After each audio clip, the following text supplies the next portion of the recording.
actually get to pick. Yeah, all the pickers know that they don't even show up if it's not -8 minimum. Yeah, well, we make the If it's going to be clear tomorrow, there's a very good clear chance. tomorrow and -3, 4, 5 all day. Yeah. Oh, that's so perfect. it's perfect. That's perfect. Then we get the grapes pretty much solid before the -8 hits. That's really great. Hey Harold, I can't see the temperature dropping down enough tonight. It's only -4 now, it's 4 o'clock, and I don't think we're going to make it. So I need you to give everybody a call and tell them to stand down, and hopefully we'll get it tomorrow night.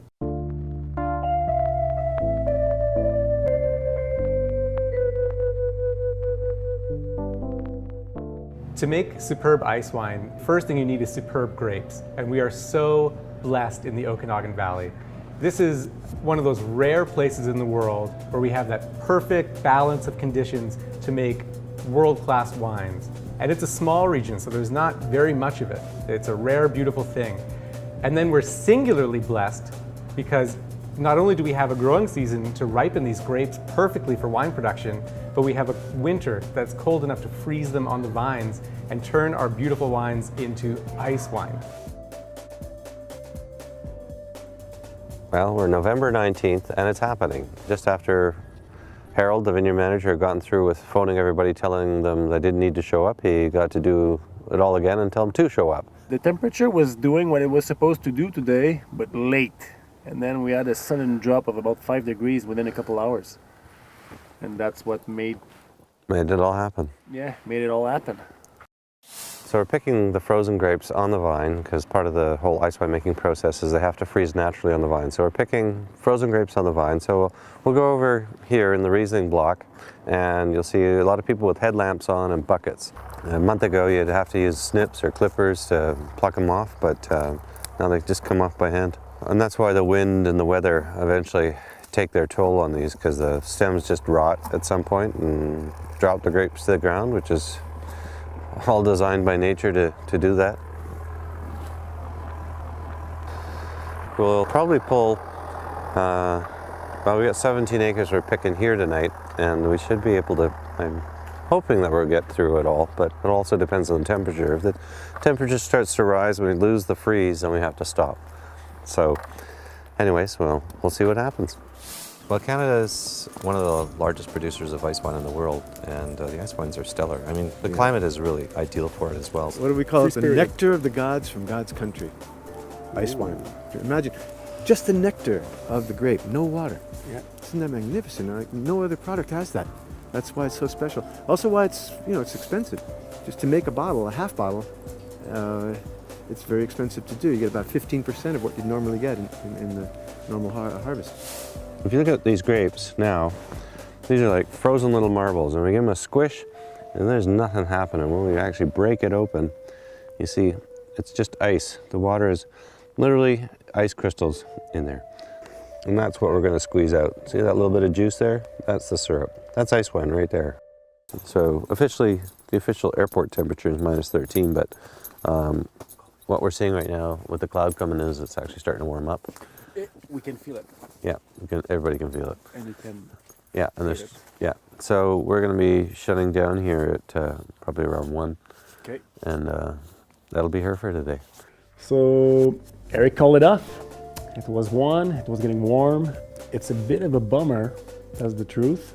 But the fact is that when you're into ice wine and you go all in, that's a chance you take.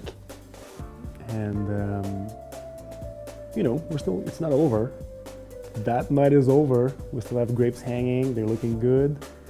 So, we're just waiting for the next round.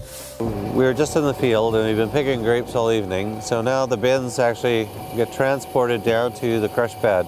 So the first thing they do is they come up top and get weighed. So they take a weight on each bin. And then they get moved down here into position. You can see them down here. And from there they'll get actually tipped into this conveyor belt, which will bring them up here, drop them into this next conveyor, which will come over here and drop into the press. The press is where, once we have it filled, we'll close the doors and we'll apply about 120 psi or 6 bar pressure to the whole lot. And that extreme pressure will elicit initially nothing. It's very anticlimactic. And then it goes a little longer and it'll drip a little more, and then we'll crank it up a little more, and that's our process. And that may take half a day, it may take 2 weeks. It really depends on how cold it is. Once we've got the juice out of the frozen grapes into the juice pan, first we have to warm it up because it'll be -6, -8. So we warm it up, then we add yeast to it. And the yeast are going to basically, they're the mother of the wine, if you will. They're going to convert all those sugars into alcohol and carbon dioxide, leaving some, they won't ferment it completely through. They'll leave some grape sugars behind, or actually quite a bit. That's why it's so sweet. You'll never find a dry ice wine, ever. And if you do, it'll be so alcoholic, it'll knock your socks off. It'll be like ice wine vodka. So then we ferment it, and after we ferment it, we basically rack it and filter it, cold stabilize it, and filter it, and it goes into a bottle. Put a label and a cork in it and all that good stuff, and then it comes to you.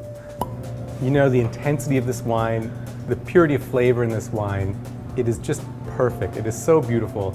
And all the passion, the hard work, the expense, the dedication that goes into making ice wine here at Summerhill, there is no other way to arrive at a result like this in the glass. And that's what it comes down to, what's in the glass.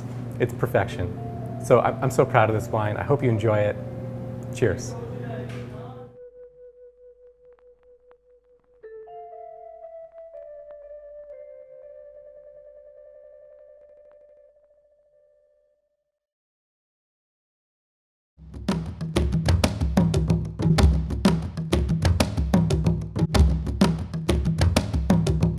Every winter solstice, the darkest day of the year, we gather in the Summerhill Pyramid to cherish the light within us and to honor Mother Nature.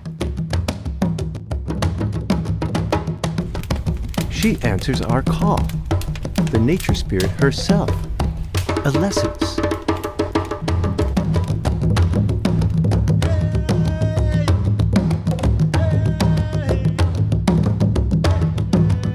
She acknowledges Summerhill's complete and loving commitment to her eternal magnificence.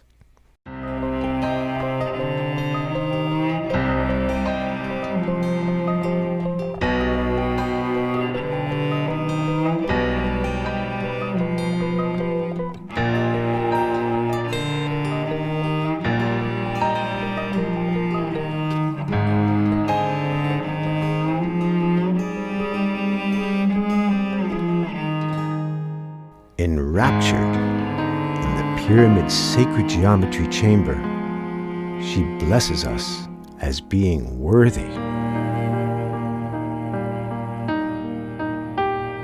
The precious grapes hang frozen. Alessence has patiently waited for just the right moment to reveal her divine face to us.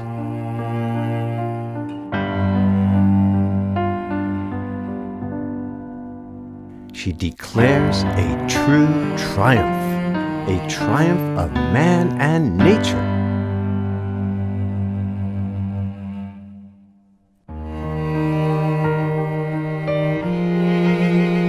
Alessence returns to her source, fulfilled and complete.